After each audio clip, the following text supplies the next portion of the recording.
Ooh, man. Now let me tell you, that's a rough way to get to work. Let me catch my breath here for just a second.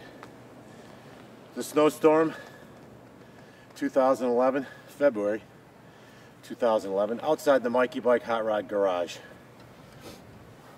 Thank God I wore my winter Mikey Bike helmet. Believe me, it's pretty cold out there. Who said you can't ride a Pacemaker in 24 inches of snow? I rode this baby all the way to work.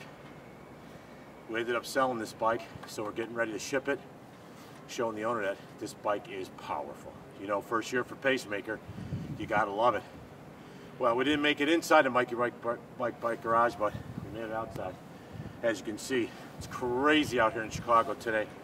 Hey, I want to thank you guys for stopping in or coming outside with us on the garage, on location, live.